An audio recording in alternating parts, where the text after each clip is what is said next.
지금 XRP 시장에서 일어나고 있는 흐름, 솔직히 말해서 평범한 분위기는 아닙니다. 뱅가드까지 XRP ETF 진영에 들어왔다는 소식 다들 들으셨죠? 그런데 진짜 더 소름 돋는 건 이런 시기마다 비슷한 패턴이 계속 반복된다는 점입니다. ETF 승인 뉴스에 시장이 먼저 들썩이고 막상 상장하는 날엔 뉴스 매도로 폭락이 나오는 그 장면, 여러분도 한두 번쯤은 직접 겪어보셨을 거예요. 지금 문제는 시장 모습이 그때랑 거의 데자뷰처럼 똑같아 보인다는 거예요. 현재 거래소 기준으로 65억 개가 넘는 XRP가 흔적을 감추고 있고, 기관 투자자들은 말없이 물량을 차곡차곡 쓸어 담는 상황인데, 정작 개인 투자자들은 이제 팔아야 하나? 하면서 손이 매도 버튼 위에서 떨리고 있습니다. 근데 진짜 리스크는 뭘까요? 단순히 가격이 조금 빠지는 문제가 아닙니다. 게임의 룰이 통째로 바뀌는 순간 내 포지션이 어느 쪽에 서 있느냐, 그게 진짜로 치명적인 포인트죠. 그래서 지금 이 구간에서 매도 버튼을 누르는 게 과연 정답일까요? 아니면 최악의 수를 두는 걸까요? 24시간 기준 흐름만 놓고 보면 대략 0.88% 정도 오른 상태인데, 이걸 폭등이라고 하기도 애매하고, 그렇다고 완전히 죽어있는 차트도 아닌 딱 미적지근한 자리라고 봐야겠죠? 하지만 여기서 봐야 할 핵심은 거래량입니다. 24시간 누적 거래량이 무려 36억 달러를 넘어갑니다. 가격은 옆으로 기어가듯 횡보를 이어가고 있는데, 뒤에서는 자금이 계속해서 순환하고 있다는 의미거든요.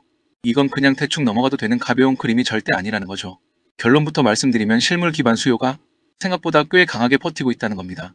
그냥 단기 투기 자금이 왔다 갔다 하는 정도에서 끝나는 구조가 아니라는 뜻이죠. 그럼 이제 차트 얘기를 조금 짚고 넘어가야겠죠. 지금 XRP가 계속해서 머리를 부딪히고 있는 가격대 구간이 2.445달러에서 2.460달러 사이입니다. 이 박스권 안에 뭐가 있느냐면 약 17억 4,900만 개 규모의 매물대가 촘촘하게 몰려 있습니다. 말 그대로 공급이 뭉쳐있는 클러스터 구간인데, 과거에 이미 한 번 저항 맞고 깨졌던 적이 있는 자리라서 시장 참여자들 머릿속에 더 강하게 각인된 가격대입니다. 이 위쪽에서 특히 체크해야 할 핵심 숫자가 바로 2.459달러 그리고 2.60달러입니다. 지금 현장 애널리스트들이 어떻게 보고 있느냐면, 명확한 1일 마감 기준으로 2.459달러를 깔끔하게 돌파해준다면 2.61달러 부근까지 위에 잠겨있던 공간이 한 번에 열린다는 겁니다.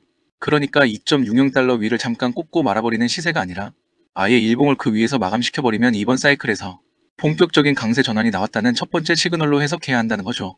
정리하면 2.60달러에서 2.61달러 구간이 기술적 관점에서든 펀더멘털 관점에서든 두 흐름이 겹쳐지는 진짜 분수령 자리라는 겁니다.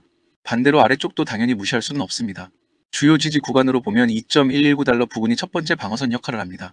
이 라인에서 한번 잘 지지를 받아주면 윗단을 다시 재공략할 가능성이 살아있는 건데요. 만약 2.119달러 아래에서 일봉이 무너져 버린다. 그러면 곧바로 시야에 들어오는 구간이 1.77달러대입니다.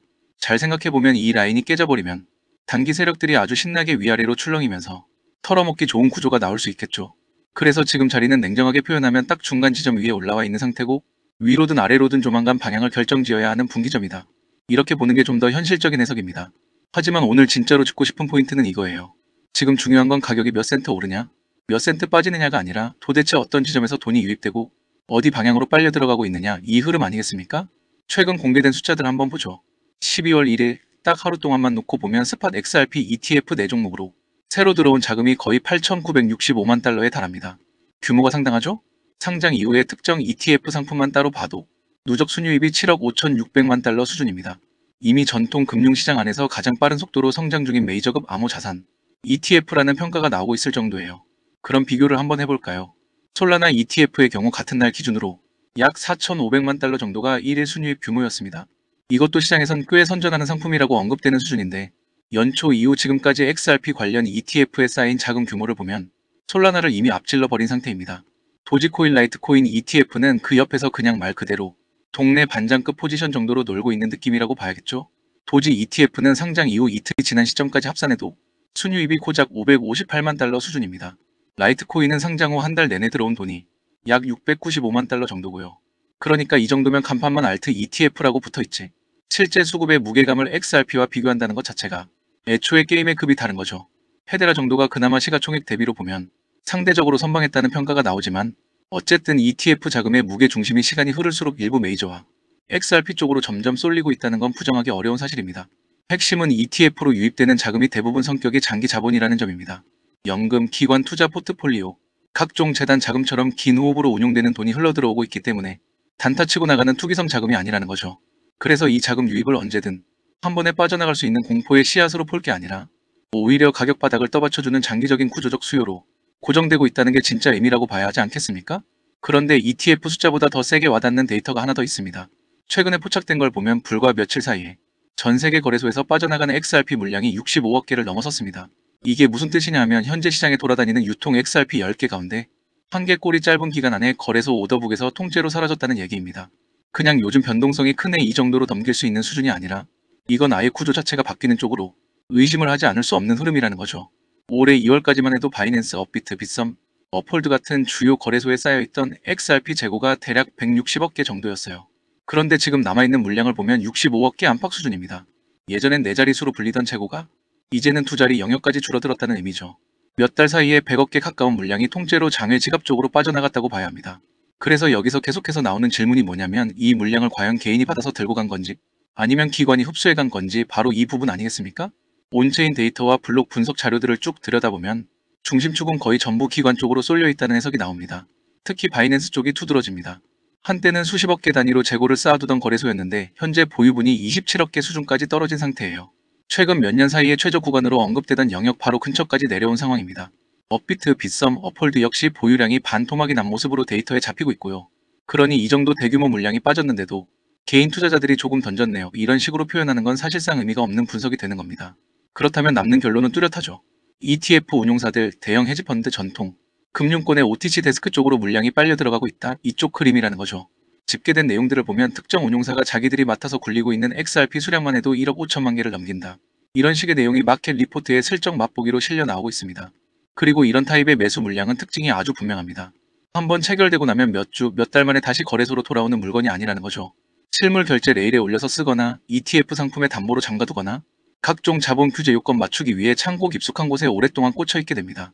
온체인 리서치 쪽에서는 지금 같은 속도로 계속 회수만 이어져도 1년에서 1년 반 안에는 거래소에서 일반 투자자가 실제로 쓸 수 있는 가용 물량이 눈에 띌 정도로 마를 수 있다는 전망까지 슬슬 나오고 있습니다. 그 다음 그림이 그래서 더 무서운 겁니다. 포가창은 점점 비어가는데 위에선 ETF를 통한 기관 수요, 국제 결제 수요까지 동시에 깔려버린다. 어느 순간 균형이 한번 깨지고 가격이 비틀리기 시작하면 우리가 평소 보던 10%, 30% 정도의 단순 등락이 아니라 아예 가격 체계를 다시 짜야 되는 최가격 책정 구간이 올 수 있지 않겠느냐는 거죠.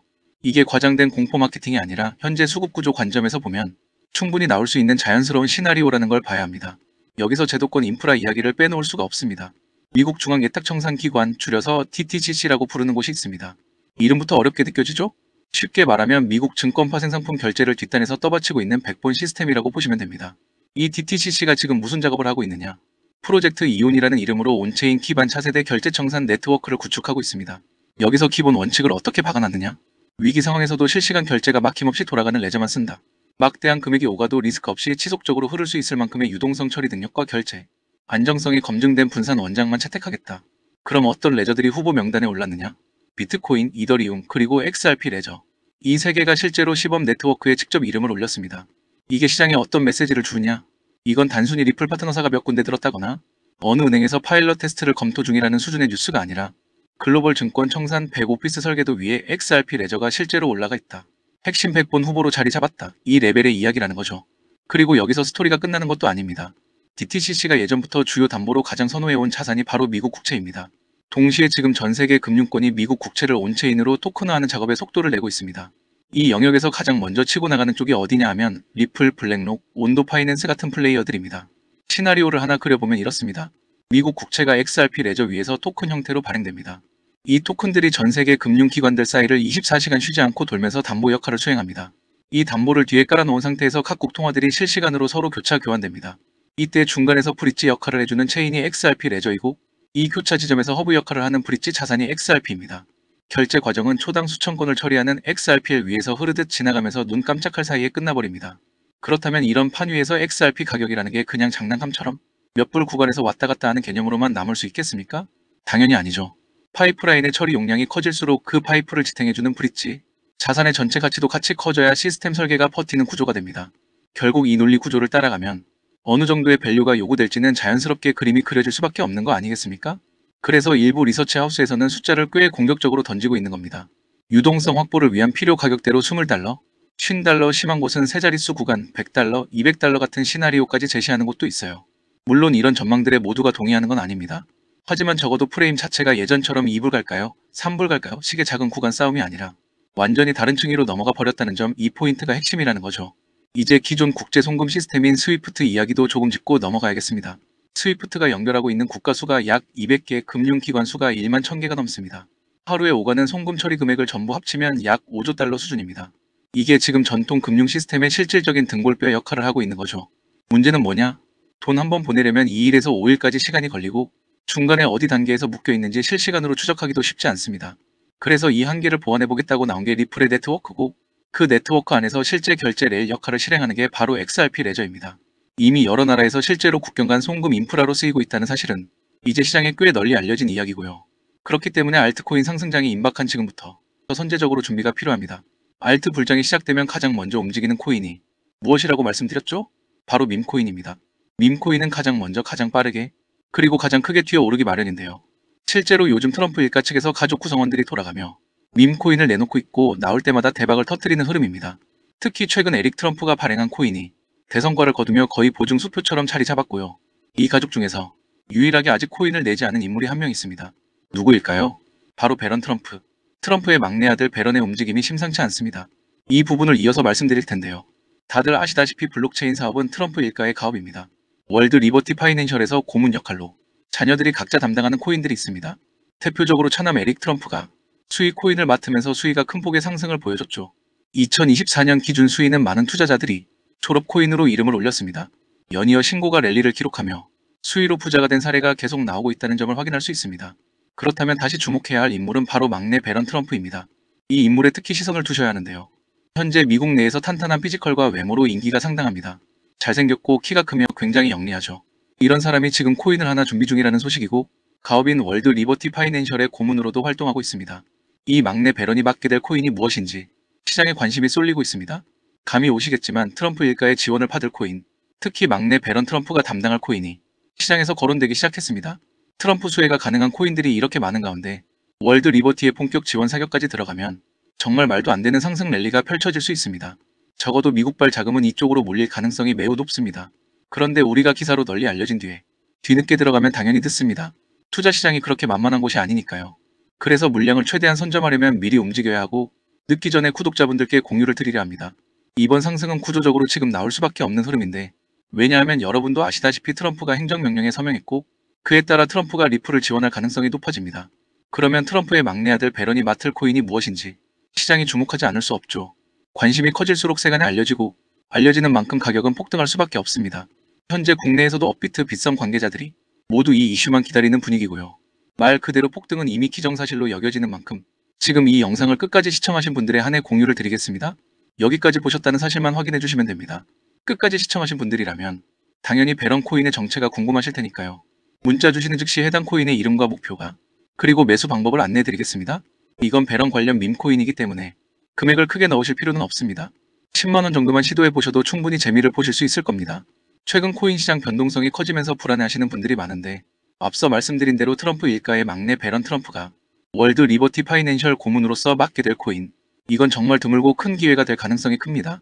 이미 상승 신호가 조금씩 나오고 있는 만큼 더 늦기 전에 정보를 받아보실 분들은 위에 보이는 제 개인 연락처 010-3251-7782로 배런 코인 4글자만 남겨주세요. 아마 2025년 졸업 코인으로 이름을 올릴 수도 있을 겁니다. 최근 원금 손실이 컸던 분들도 한 번에 만회하고도 남을 수 있으니 최대한 서둘러 준비하셔서 제대로 된 수익을 만들어 보셨으면 합니다. 우리 구독자 여러분 힘내시고 긴 영상 끝까지 시청해주셔서 감사드리며 마지막으로 구독과 좋아요 한 번씩 부탁드리면서 마무리하겠습니다. 끝까지 시청해주셔서 감사합니다.